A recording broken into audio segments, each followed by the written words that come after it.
Your AI is only as smart as the information you give it. In this lesson, we're going to explore how to effectively use knowledge bases to supercharge your voice AI agents. A well-structured knowledge base is the brain behind your operation, and we'll show you how to build and manage it for maximum impact. Get ready to empower your AI with the knowledge it needs to answer any question and handle any situation. Let's begin. Let's switch into advanced mode. This is where most of the work happens. I'll show you my workflow because it's important and can make your life easier. The next part is about agent goals. This is where your prompting happens and a lot goes on here. This is where most problems happen, almost 100%. If there are issues, they're usually here. So we're going to spend more time on this. Let's start at the top with your knowledge base. This is about utilizing a knowledge base. To get everyone on the same page, people love these knowledge bases. They're not my favorite. I've worked on almost 2,500 voice agents and used a knowledge base about 10 times. Here's some context. This prompt area used to handle only 2,000 words, but now it's 4,000 words. I prefer maximizing the prompt area. I'll give you a few reasons why, though I'll still cover the knowledge base since it has some uses. We'll cover it in a bit.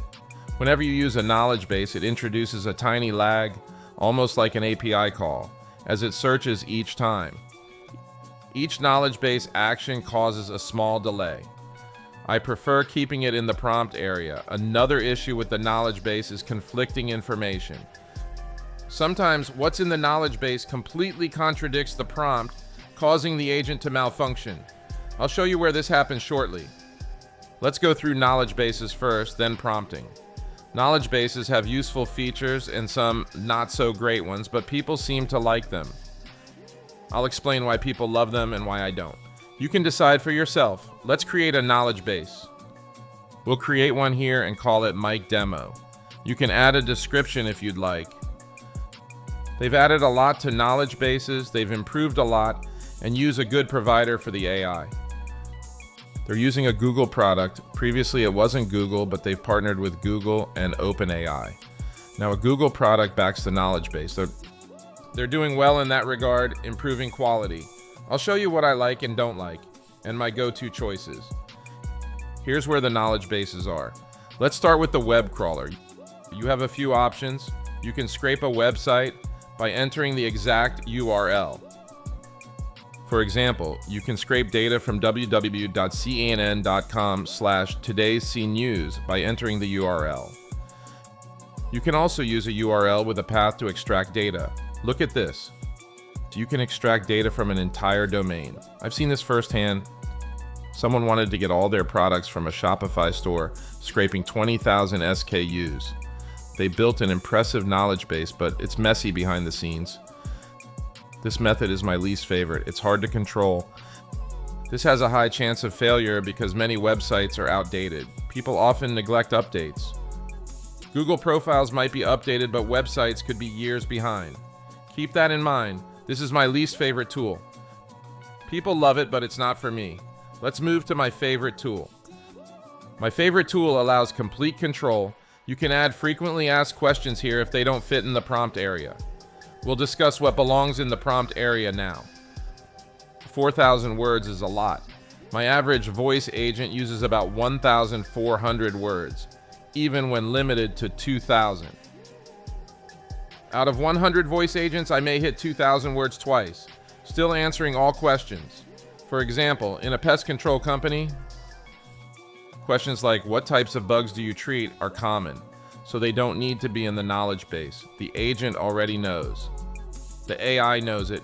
The prompt area should contain business-specific information, like weekend hours. Do you use unique treatments or offer services others don't? That belongs in the prompt. Business-specific information goes in the prompt. Common knowledge like pesticide warnings isn't necessary. The agent knows it, and testing confirms its extensive knowledge. The AI understands electrical, pretty much everything. It's reliable. Add business-specific details to the prompt. If it's full, use the overflow FAQ section with up to 75 questions. Use the FAQ section for questions not in the prompt area. It's an overflow solution. I like this because it's easy to troubleshoot. If an FAQ is wrong, I can update it quickly. Troubleshooting is simple. The next thing is tables. When to use a table? You can upload a CSV or use a Google Sheet. You can prepare tables in Google Sheets, export them, and import them here. I use this feature. This is great for specific features. For example, if you're a restaurant can use tables for menu items and prices. If you have inventory, like boats, you can list details and prices. Tables are great for that. They're useful in certain situations. I think I saw someone famous on the call. Was Beyonce here? Just kidding. Yeah, okay. Beyonce owns pizza restaurants. We did a unique pizza installation for someone in Jersey with a complex menu, including different delivery fees for streets.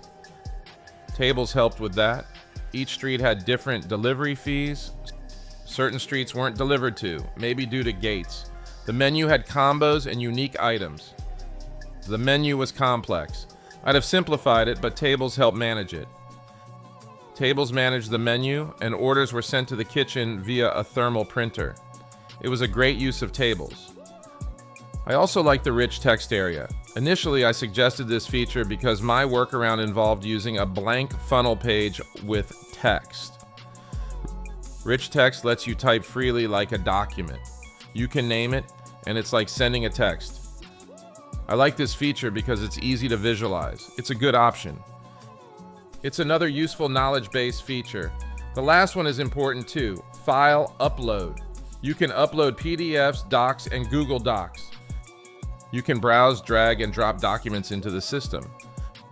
For example, we did this for a wholesale company with product catalogs, uploading PDFs for the agent to reference. Not the best scenario, but it works. Now let's consider voice agents as more than answering machines. There are unique use cases. The company can have internal phone numbers for technical support. We did one for the National Marine Electronics Association, uploading their standards for technicians. Technicians could call the voice agent for quick answers like circuit protection guidelines. It provided fast, precise information, like a private encyclopedia for technicians.